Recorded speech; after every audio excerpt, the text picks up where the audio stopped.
होली में मिलने के लिए बहुत से लोग आते हैं। उसी में से अपने सहयोगियों के साथ ये भी आए थे। नहीं, इस बारे में कोई हमारी बात नहीं हुई।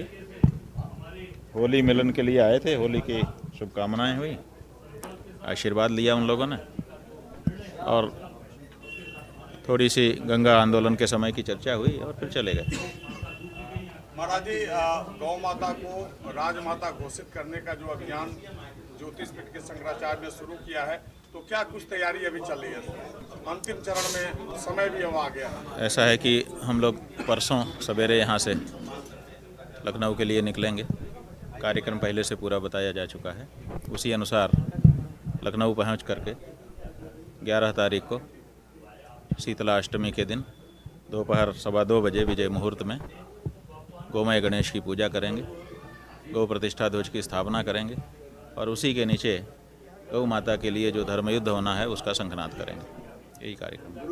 पूरे देश और दुनिया से सनातन के लोग लखनऊ पहुंच रहे हैं, क्या कहेंगे? बिल्कुल एक लहर टाइप की जो है चीज़ें सोशल मीडिया पर भी ऐसे भी देखा जा रहा है। अब देखिए, हम लोगों ने तो अपने जाने की बात कही है, किसी को इस तरह से बुलाया नहीं है कि आइए ही। आम लोग अपने भाव से, जिसको मन में होगा कि नहीं अगर गौ माता के लिए जाना है तो जाना चाहिए तो जाएंगे। जो लोग पहुंचेंगे ठीक है, हमारी कोई ऐसी बात नहीं है कि हमको कोई संगठन है और हम सबको बुला रहे हैं और सब इकट्ठा हों और कोई प्रदर्शन करें। हम तो वहाँ जा रहे हैं, उसका साक्षी बनने के लिए अवसर का। जो आना चाहे स्वागत है। यूपी सरकार के डिप्टी सीएम पिछले दिनों वाराणसी दौरे पे थे और उन्होंने भी कहा है कि जो है हम स्वागत करेंगे। क्या कुछ बात यह है कि जिसके मन में संस्कार होंगे, गौ माता के प्रति भक्ति होगी, सनातन धर्म को मानता होगा, भारतीय संस्कृति से प्रेम करता होगा, वो ऐसे अवसर पर स्वाभाविक है उपस्थित रहना चाहेगा।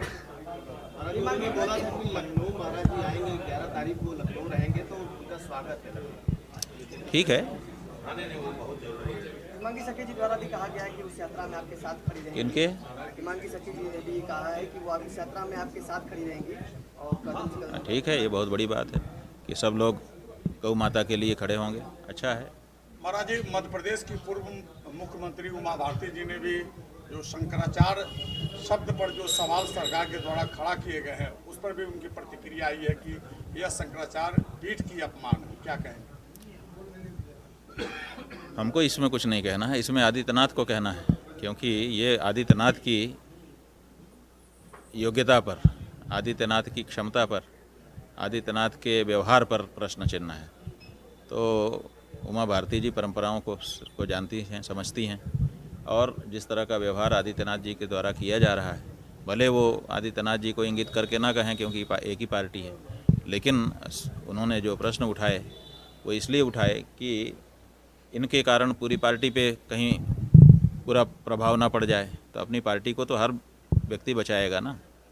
महाराज जी, एक तरफ विधानसभा में जो है योगी जी कहते हैं आप मतलब सत्यापित करिए आप शंकराचार्य हैं, वहीं दूसरी तरफ उसी मंत्री मतलब सरकार के जो मंत्री कहते हैं कि खरोच नहीं आनी चाहिए गाय पर।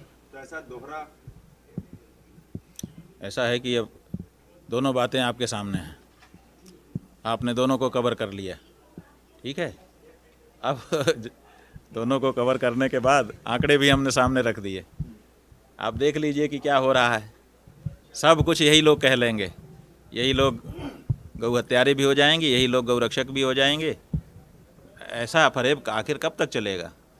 इसीलिए जनता अब चाहती है कि आप जो हो प्रकट हो जाओ।